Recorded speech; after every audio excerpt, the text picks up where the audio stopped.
She hunkered down, hoping he wouldn't notice her and praying he wouldn't try to open the door. She stared at the door with wide eyes.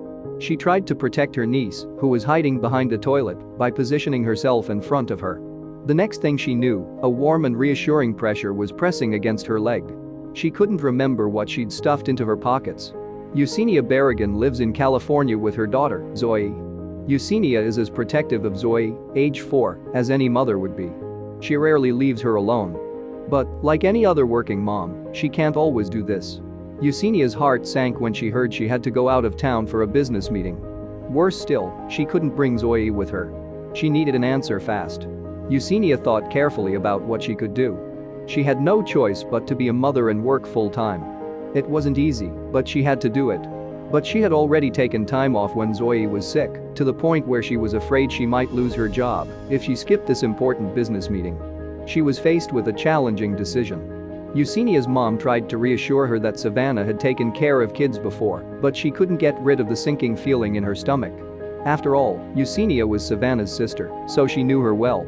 But that didn't make her feel better.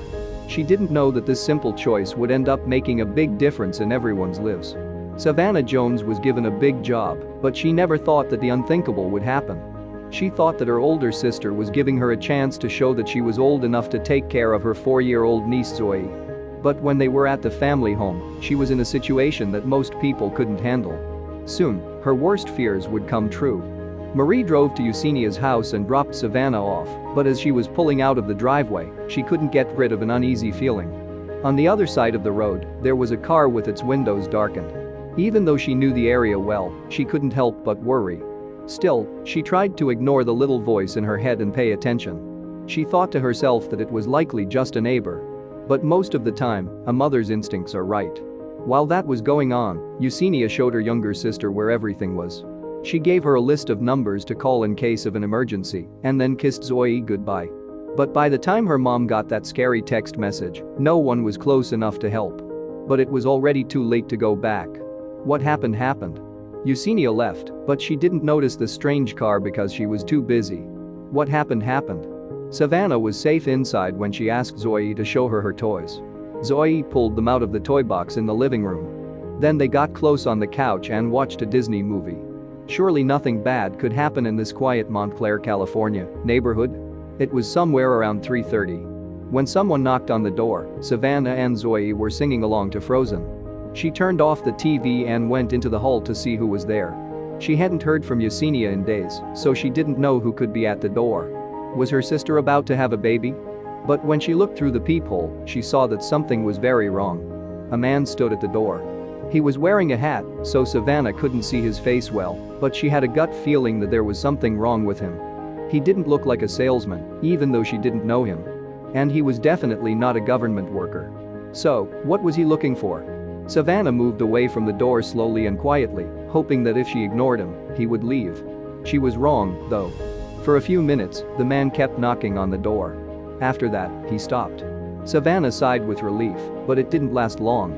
She was horrified when the doorknob started to shake. Regardless of who he was, he wanted to get in. The door was locked, which was good. Then the knocking started up again, but this time it was louder. The sound made Savannah's heart jump into her throat. She knew that the man would get in if he tried. What was she to do? They couldn't get out. The man was about to burst through the door at any moment. She had to act quickly.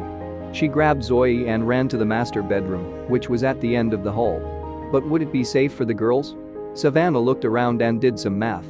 There was a door to the bedroom, but I couldn't find the key. She was too busy to look for it. She was scared and panicked, so she tried to find a place to hide. Then she saw the bathroom for the owner. She grabbed her niece and ran into the house, slamming and locking the door behind her. Then she heard something that made her heart stop. The man felt more confident and decided not to wait to be let in. As he broke down the front door, the sickening sound of wood splintering could be heard. She pulled herself together and told Zoe that they were just playing a game, but her voice was shaking. She told Zoe in a whisper that she needs to be as quiet as possible. No sound came out of them. Savannah could now hear the man moving around inside the house. Then she heard his heavy steps walking down the hallway and into the master bedroom. She told Zoe to hide behind the toilet, and she got ready by crouching in front of her. She was going to watch out for her niece and make sure she was safe. As they huddled together in silence, Savannah knew that the man would find them soon. What was she to do? She looked like a scared animal as she stared at the bathroom door and got ready for the worst. What was this, though? She suddenly realized that something in her pocket was pressing against her thigh. The phone came out of Savannah's pocket. How could she not remember she had it? She could now get help. But would it arrive on time? She texted her mother quickly while her hands were shaking, but autocorrect made the first message hard to understand. She tried again after she sent "I'm baby. He's in there, Mom, and he'll hear me," she wrote. She could hear the man walking around the house, opening doors and looking through cabinets while she waited for her mom to answer. When Maria finally got her daughter's message, it gave her the chills. But she was too far away to do anything, and it would take too long for help to arrive. She knew she had to take action, though. While they waited, the girls were quiet. They could hear the man going through the house, but Savannah prayed that he wouldn't try to get into the bathroom. She said, "I just kept looking at the door and hoping he wouldn't try to open it." Then, after what seemed like hours, her mom sent her a text message. Maria had called a neighbor, and Savannah didn't have to wait long before she heard another man's voice. As soon as she heard the stranger start to run away, she felt a wave of relief wash over her. He ran down the hall and pushed his neighbor out of the way before he was out of sight. Soon after that, the police showed up. The man only went through 2 rooms in the house, which was lucky, and everyone was glad he hadn't found the girls hiding in the bathroom. Police in Montclair, including a K-9 officer, looked for the home invader for a long time. But the man got away, even though his scent was on almost everything. Then Maria's sister and Savannah's sister showed up. Savannah's mother and sister were obviously very proud of the way she took charge of the situation. Eugenia, her sister, said she was very smart and brave. She didn't do anything wrong. But it's easy to see why Savannah isn't sure how she feels about the situation. Her biggest worry is that the man hasn't been caught and is still free.